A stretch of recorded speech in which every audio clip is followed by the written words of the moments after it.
So guys, once you're on this, you want to click on the power button and then you want to hold shift on your keyboard. Make sure that you're holding on shift and then click on restart.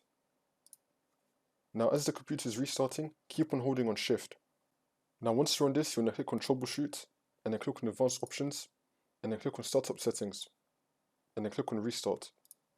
So now once you're on this, you want to click on either 5 or F5 on your keyboard to enable safe mode with networking.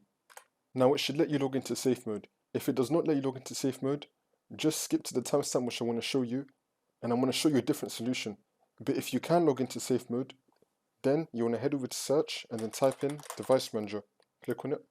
Now once you're on this, you want to expand display adapters, and then you want to right click on your graphics card and click on update driver, and then click on search responsive for drivers. Make sure that you have the best drivers for your device installed. Then you want to expand disk drives, and you want to find your disk drive. You want to right click on it, click on update driver, and then click on search responsive for drivers. Make sure that you have the best drivers installed for your device. Now we're going to expand computer and do the same thing. You want to right click on your computer, click on update driver, and then click on search responsive for drivers. Make sure that you have the best drivers installed for your device. Now you want to restart your computer and then the problem should be fixed. If the problem is still not fixed, then keep watching for the second solution. So if it did not let you boot into safe mode, or the solution that I showed you did not work, then we're going to do the same thing again. You want to click on the power button, hold shift on your keyboard, and then click on restart. Make sure that you're holding on shift. Now once you're back on here, you want to click on troubleshoot, advanced options, and then you want to click on command prompt.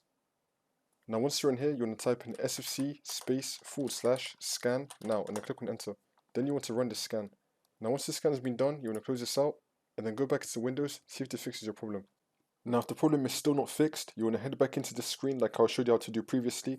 Then you want to click on troubleshoot again, advanced options, and then click on system restore. If you have a system restore, then you want to click on next and follow the steps and then restore your system. If not, we're going to head back into this screen again, click on troubleshoot, advanced options, startup repair.